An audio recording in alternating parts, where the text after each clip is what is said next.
Hello guys, என் இனிய தமிழ் மக்களே, கொஞ்ச நாள் CapCut பேசிக் எஃபெக்ட்ஸ் பத்தி ஒரு வீடியோ அப்லோட் பண்ணியிருந்தேன். அதுக்கு உங்க சப்போர்ட்லாம் கொடுத்துருந்தீங்க. எல்லாருக்கும் ஸ்வீட் கொடுங்கப்பா. சோ இந்த வீடியோல இப்போ ட்ரெண்டிங்ல இருக்க எஃபெக்ட்ஸ்லாம் எப்படி CapCutல ஈஸியா கிரியேட் பண்றதுன்னு டீடைல்டா சொல்றேன். வாங்க. சரி போ.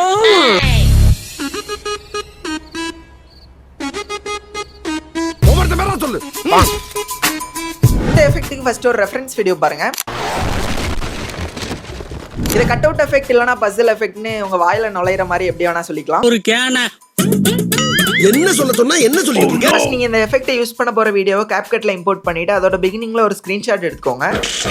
இப்போ browserல போய் போட்டோ ரூம்னு சர்ச் பண்ணீங்கன்னா இந்த வெப்சைட் வரும். இதுல வெளியவே AI ரீடச்னு இருக்க ஆப்ஷன்ல போனீங்கன்னா செலக்ட் போட்டோஸ்னு இருக்கும். அதை கொடுத்து உங்க போட்டோவை இதுல இம்போர்ட் பண்ணிக்கோங்க. இப்போ அந்த ஸ்கிரீன்ஷாட்ல இருக்க ஆப்ஜெக்ட் இந்த பிரஷ் வச்சு ரிமூவ் பண்ணீங்கன்னா அந்த ஆப்ஜெக்ட் ரிமூவ் ஆயிடும். இனிமே அந்த போட்டோவை டவுன்லோட் பண்ணிட்டு CapCut ப்ராஜெக்ட்ல பிகினிங்ல ஆட் பண்ணிக்கோங்க. இப்போ அதே போட்டோ ரூம் வெப்சைட்லயே வெளியே வந்தீங்கன்னா ரிமூவ் பேக்ரவுண்ட்னு ஒரு ஆப்ஷன் இருக்கும். அது உள்ள போய் இந்த ஸ்கிரீன்ஷாட் ஆட் பண்ணி பேக்ரவுண்டை ரிமூவ் பண்ணிக்கோங்க. அதையும் CapCutல இம்போர்ட் பண்ணிட்டு ஓவர்லேல ஆட் பண்ணிடுங்க. இப்போ நம்ம ஆட் பண்ண ரெண்டு போட்டோவுமே 0.5 செகண்ட்ல வச்சுட்டு ஓவர்லேல இருக்க ஆப்ஜெக்ட் கீழ விழுற மாதிரி பண்ணணும். சோ ரெண்டு எட்ஜ்லயும் இந்த கீ ஃப்ரேம் வச்சுட்டு ஃபர்ஸ்ட் கீ ஃப்ரேம்ல போய் இந்த பில்டிங்கை டாப்க்கு கொண்டு போறேன். இப்போ பார்க்க இந்த மாதிரி தான் இருக்கும். இது பேக்ல ஒரு எக்ஸ்ப்ளோஷன் ஓவர்லே ஆட் பண்ணா நல்லா இருக்கும். அத நான் டிஸ்கிரிப்ஷன்ல லிங்கா ஷேர் பண்றேன். அதை டவுன்லோட் பண்ணி ஓவர்லேல ஆட் பண்ணி குரோமா கீ ஆப்ஷன் யூஸ் பண்ணி கிரீன் ஸ்கிரீனை ரிமூவ் பண்ணிட்டு கரெக்ட்டா அந்த பில்டிங் கீழ விழும்போது இந்த எக்ஸ்ப்ளோஷன் ஓவர்லேவை பிளேஸ் பண்ணுங்க. இன்னும் கொஞ்சம் பார்க்க நல்லா இருக்கிறதுக்கு இந்த ஷேக் எஃபெக்ட் ஆட் பண்றேன். அண்ட் பில்டிங் கீழ விழும்போது அந்த கட்டு தெரியாம இருக்க இந்த வைப்ரேஷன் ஃபிளாஷ் எஃபெக்ட் ஆட் பண்ணலாம். அதுல மட்டும் வேணும்னா ஓவராலா க்ளோ எஃபெக்ட் கூட ஆட் பண்ணிக்கோங்க. க்ளோ எஃபெக்ட்டோட செட்டிங்ஸே சொல்லிடுறேன். எஃபெக்ட்ஸ்ல போய் கலர்லெஸ் ஃபிளாஷிங்கிற இந்த எஃபெக்ட்டை சர்ச் பண்ணி ஆட் பண்ணிட்டு அதுல அட்ஜஸ்ட்மெண்ட்ஸ்ல போய் colour 50, atmosphere 100, speed 0, range and glow மட்டும் உங்க வீடியோக்கு ஏத்த மாதிரி அட்ஜஸ்ட் பண்ணிக்கோங்க. அண்ட் முக்கியமா எல்லா எஃபெக்ட்ஸையுமே எல்லா லேயர்ஸ்க்கும் காமனா கொடுத்துக்கோங்க. அவ்வளவுதான். CapCutனால இந்த கட் அவுட் எஃபெக்ட் தான் ஞாபகம் வரும். அவ்வளோத்துக்கு இந்த எஃபெக்ட் எல்லாரும் யூஸ் பண்ணி இருக்குது நண்பா. ஆனா இப்போ ட்ரெண்ட்ல தான் இருக்கு. நீங்களும் ட்ரை பண்ணி பாருங்க. மாஸ்டர் நெக்ஸ்ட் என்ன லெட்டர்ஸ்லாம் உதிர்ந்து விழுதேன்னு பாத்தீங்கன்னா என்னடி இது? இந்த டெக்ஸ்ட் ஃபாலிங் எஃபெக்ட்டை ரொம்ப ஈஸியாவே கிரியேட் பண்ணலாம். இதுக்கு உங்களுக்கு photo room website and CapCut application தேவைப்படும். ஃபர்ஸ்ட் இந்த மாதிரி லெட்டர்ஸ்லாம் இருக்கிற ஒரு வீடியோவை CapCutல இம்போர்ட் பண்ணிட்டு பிகினிங்ல ஒரு ஸ்கிரீன்ஷாட் எடுத்துக்கோங்க. அதே போட்டோ ரூம் வெப்சைட்ல AI ரீடச் ஆப்ஷன்ல அந்த ஸ்கிரீன்ஷாட்டை செலக்ட் பண்ணி ஆட் பண்ணிட்டு பிரஷ் வச்சு நீங்க எடிட் பண்ண போற லெட்டர்ஸ்லாம் ரிமூவ் பண்ணுங்க. அந்த போட்டோ டவுன்லோட் பண்ணி CapCutல ஆட் பண்ணிட்டு இப்போ பேக்ரவுண்ட் எரேசர்ங்கிற இந்த ஆப் யூஸ் பண்ணி எடிட் பண்ண போற ஒவ்வொரு லெட்டரையும் இந்த மாதிரி கட் பண்ணி வச்சுக்கோங்க. சிம்பிளா தான் இருக்கும், ஆனா கொஞ்சம் டைம் ஆகும். இப்போ இந்த பேக்ரவுண்ட் கட் பண்ண லெட்டர்ஸ்லாம் ஆர்டரா ஒரிஜினல் வீடியோல இருக்கிற மாதிரி ப்ராப்பரா அரேஞ்ச் பண்ணுங்க. இனிமே இந்த லெட்டர்ஸ்லாம் கிராவிட்டி இல்லாம கீழ விழுற மாதிரி பண்ணணும். சோ எல்லா லெட்டர்ஸோட ஃபர்ஸ்ட் ஃப்ரேம்ல ஒரு கீ ஃப்ரேம் வைங்க. அப்புறம் டைம்லைன்ல 2 செகண்ட்ஸ் தள்ளி எல்லா லேயர்ஸ்லயும் கீ ஃப்ரேம் வைங்க. இப்போ கர்சரை அந்த கீ ஃப்ரேம் மேல வச்சுட்டு அந்த லெட்டர்ஸோட பொசிஷன்லாம் சேஞ்ச் பண்ணுங்க. பொறுமையா பண்ணா போதும், ஒன்றும் அவசரம் இல்ல. மெல்ல மெல்ல. இன்னும் ஈஸியா அதை பண்றதுக்கு இந்த பேசிக்ங்கிற ஆப்ஷனை யூஸ் பண்ணுங்க. அதுல பொசிஷன் அண்ட் ரொட்டேஷன் ஆப்ஷன்லாம் ஈஸியா அட்ஜஸ்ட் பண்ணிக்கலாம். இப்போ எல்லாம் பண்ணி முடிச்ச அப்புறம் எல்லா லேயர்ஸ்க்கும் கிராஃப் ஆப்ஷன்ல போய் ஈஸின்னு கொடுத்துக்கோங்க. அவ்வளவுதான். இப்போ இந்த டெக்ஸ்ட் ஃபாலிங் எஃபெக்ட் கிடைச்சிருக்கும். எடிட்டிங் ஈஸியா இருக்குது. எனக்கு இந்த எஃபெக்ட்லாம் பார்த்து ரோட்ல போகும்போதெல்லாம் ஏதாச்சும் பில்டிங் பார்த்தாலே அது மேல இருந்து கீழே விழுந்தா எப்படி இருக்கும்னு தோணுது. இந்த எஃபெக்ட் மாதிரியே லெட்டர்ஸ்லாம் கீழே விழுற மாதிரிலாம் தோணுது. உனக்கு இருக்க வியாதிக்கு நீ வெளியே நாளை கூட. சரி, அதை விடுங்க. நெக்ஸ்ட் என்ன எஃபெக்ட்னு பார்க்கலாம். எனக்கு கீழே நிறைய மாத்திரை கட்சிது.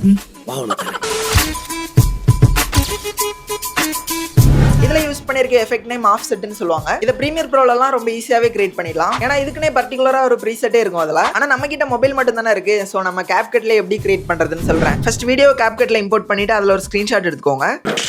அந்த ஸ்கிரீன்ஷாட்டோட பேக்ரவுண்டே ரிமூவ் பண்ணிக்கோங்க. இப்போ ஒரு நியூ ப்ராஜெக்ட் கிரியேட் பண்ணி அதுல ஒரு கிரீன் ஸ்கிரீனை இம்போர்ட் பண்ணிட்டு ஓவர்லேல அந்த பேக்ரவுண்ட் ரிமூவ் பண்ண போட்டோவை ஆட் பண்ணுங்க. அதை 0.2 செகண்ட்ஸ்க்கு ட்ரிம் பண்ணிட்டு அந்த டைம் ஃப்ரேம்ல அது கம்ப்ளீட்டா ஸ்கிரீனை கிராஸ் ஆக வைக்கணும். அதுக்கு ரெண்டு எட்ஜ்லயும் கீ ஃப்ரேம் வச்சுட்டு ஃபர்ஸ்ட் ஒன்ல லெஃப்ட் சைடு மூவ் பண்றேன், செகண்ட் ஒன்ல ரைட் சைடு மூவ் பண்றேன். இப்போ இந்த ஓவர்லே எத்தனை வாட்டி வேணுமோ டூப்ளிகேட் பண்ணிக்கலாம். பார்க்க இந்த மாதிரி தான் இருக்கும். இதை எக்ஸ்போர்ட் பண்ணிட்டு ஃபர்ஸ்ட் ப்ராஜெக்ட்ல ஓவர்லேல ஆட் பண்ணணும். இப்போ மெயின் ட்ராக்கை டூப்ளிகேட் பண்ணிட்டு அதோட பேக்ரவுண்ட கட் அவுட் ஆப்ஷன் யூஸ் பண்ணி ரிமூவ் பண்ணிக்கோங்க. அப்புறம் இந்த கிரீன் ஸ்கிரீனை ரிமூவ் பண்ணிட்டு பேக்ரவுண்ட் ரிமூவ் பண்ண லேயருக்கு பேக் சைடுல இந்த லேயரை மூவ் பண்ணிக்கோங்க. லாஸ்ட் அந்த கிரீன் ஸ்கிரீன் ஓவர்லேக்கு வேணும்னா மோஷன் பிளர் எஃபெக்ட் ஆட் பண்ணிக்கோங்க. அவ்வளவுதான்.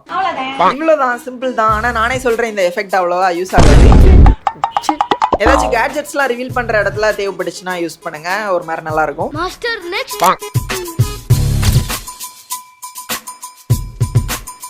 இந்த எஃபெக்ட் டனல் எஃபெக்ட்னு சொல்றாங்க. ஏன்னா ஒரு மாதிரி பொந்து உள்ளலாம் போயிட்டு வருதுல, அதனால தான் அப்படி சொல்றாங்கன்னு நினைக்கிறேன். எனக்கும் தெரியல. Don't know sir. சரி, எப்படி கிரியேட் பண்றதுன்னு பார்க்கலாம். CapCut அப்ளிகேஷன்ல ரெண்டு வீடியோ இம்போர்ட் பண்ணுங்க. அதுல ஃபர்ஸ்ட் வீடியோட எண்ட் ஃப்ரேமை ஃப்ரீஸ் பண்ணுங்க. அதை ஓவர்லேல செகண்ட் வீடியோட ஸ்டார்டிங்ல மூவ் பண்ணுங்க. அப்புறம் அதுல கட் அவுட் ஆப்ஷன் யூஸ் பண்ணி இல்லனா பேக்ரவுண்ட் எரேசர் ஆப் யூஸ் பண்ணி இந்த மாதிரி அதுல இருக்க ஏதாச்சும் ஒரு ஷேப்பை ரிமூவ் பண்ணிடுங்க. இப்போ இந்த லேயர் ஜூம் இன் ஆகி ஸ்கிரீனை விட்டே வெளியே போற மாதிரி கீ ஃப்ரேம் வைங்க. அந்த லேயரை 4 to 5 டைம்ஸ் டூப்ளிகேட் பண்ணுங்க. இப்போ லாஸ்டா எல்லா லேயர்ஸ்க்கும் 0.1 செகண்ட்க்கு டிஃபரன்ஸ் இருக்கிற மாதிரி கீழ அரேஞ்ச் பண்ணிடுங்க. சார், இன்னும் லாஸ்டா எல்லா லேயரையும் கிளிக் பண்ணி அதை லேயர் 1க்கு சேஞ்ச் பண்ணிடுங்க. அப்போ இந்த எஃபெக்ட் கிடைச்சிடும். இந்த இந்த எஃபெக்ட் எடிட்டிங் மாண்டேஜஸ்லாம் யூஸ் பண்ணலாம். ஒரு கிளிப்ல இருந்து இன்னொரு கிளிப்க்கு போகும்போது தேவைப்பட்டுச்சுன்னா யூஸ் பண்ணுங்க. இந்த மாதிரி இன்னும் நிறைய ட்ரெண்டிங் எஃபெக்ட்ஸும் கொஞ்சம் CapCutல கிரியேட் பண்ணிருக்கேன். அதை பத்தியும் வர வீடியோஸ்ல எல்லாம் போஸ்ட் பண்றேன்.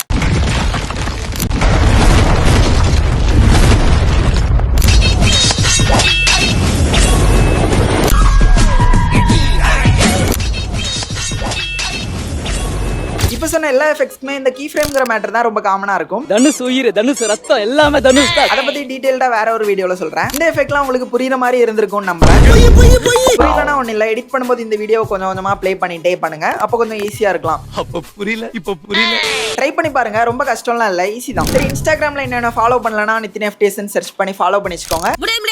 சரி, அது பண்ணலனா கூட நம்ம சேனலை அட்லீஸ்ட் சப்ஸ்கிரைப் பண்ணி வச்சுக்கோங்க. சப்ஸ்கிரைப் பண்ணலாமா? சப்ஸ்கிரைப் அங்கிட்டு போய் பண்றா. ஏதாவது பார்த்து பண்ணுங்க. சோ இதை விட சூப்பரா அடுத்த ஒரு வீடியோல உங்க எல்லாரும் சந்திக்கிறேன். பை. நான் கொஞ்சம் அர்ஜென்ட்டா போணும். போற வழியில டிராப் பண்ணிட்டுங்க. டேய் தள்ளி பாரு. நம்பி வாங்க, சந்தோஷமா போங்க.